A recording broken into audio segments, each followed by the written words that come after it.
families, their wives and their children at home. They say two things happen. Number one, we are not getting enough pay to properly raise our families, meet our expenses, our normal expenses. Then they say another thing. We belong to two services in this city where the death hazards are great, where the casualty lists are high. None of us know, they say, when we go out to perform our particular services, fire department or police, we don't know that we'll ever come home again to see our people, never know whether or not we'll live through the tour of duty. How did his past life as a cop and as an immigrant, how did that influence the way he acted as mayor? Bill O'Dwyer's background played an enormous role in the way he governed the city. He had been, at a moment in time, actually a seminarian who had contemplated becoming a Catholic priest, and his Irish Catholic roots were very strong, and his compassion for other people very strong. He had been a laborer, a stevedore, a dock worker. He had been a policeman who walked a beat, and he had gone to law school at night and worked his way up to become district attorney of Brooklyn. During World War II, he became a general, very actively involved in relief efforts, among other things, towards the end of the war. And then he became mayor with that background.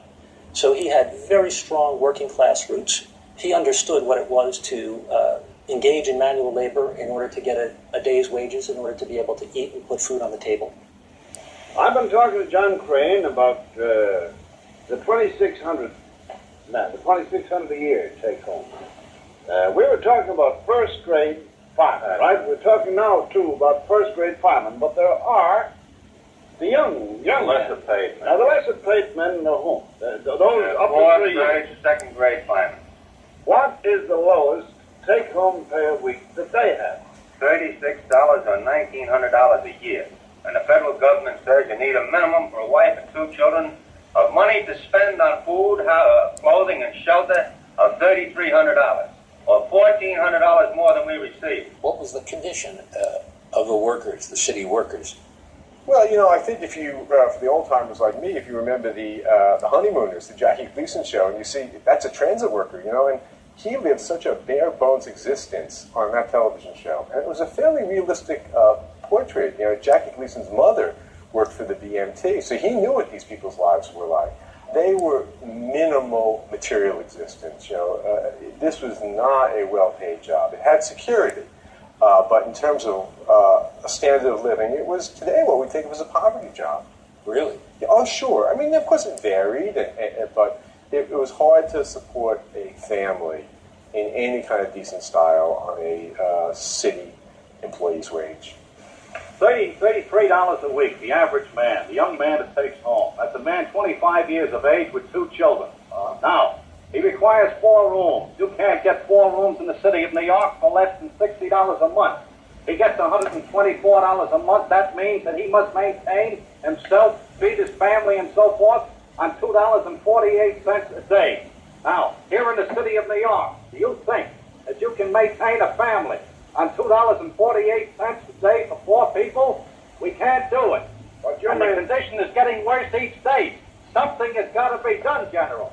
Now, the legislators here in the city of New York got to realize the plight of the young policemen and the young firemen. We can't go on indefinitely. Our men are up to their neck in debt. And they're indebted to all their friends and everybody else. You're bringing young men into the job, and they got to start off right from scratch by holding their hats in their hands, going around, trying to get stuff to eat for their family. That's what's happening here in the city of New York, the greatest city in the world. Primarily because of that pension system, General, that was forced upon us 10 years ago, and we can't get rid of it.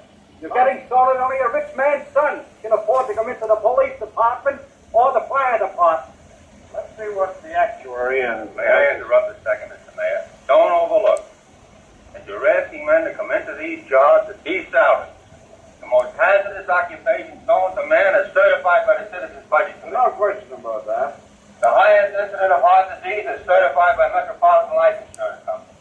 Our life expectancy is around 53 years, and our running expectancy is 23 years, and you can't expect men to get the service, particularly in times of crises such as this, when and we're bound to be killed if anything should happen without proper protection for our families and proper salaries so our children can eat. It seemed to me, from the limited time that I observed him in his last year of his reign as mayor, that he couldn't focus too long on one subject. He was sort of frittering around. Yeah. What's interesting is that he ran for re-election in 1949 amidst a series of very confusing events. At one point, he announced that he would not run for re-election in 1949. Back then, it was not untypical for a candidate who had a strong position to deny that he was interested in the office, to cause people to create a draft.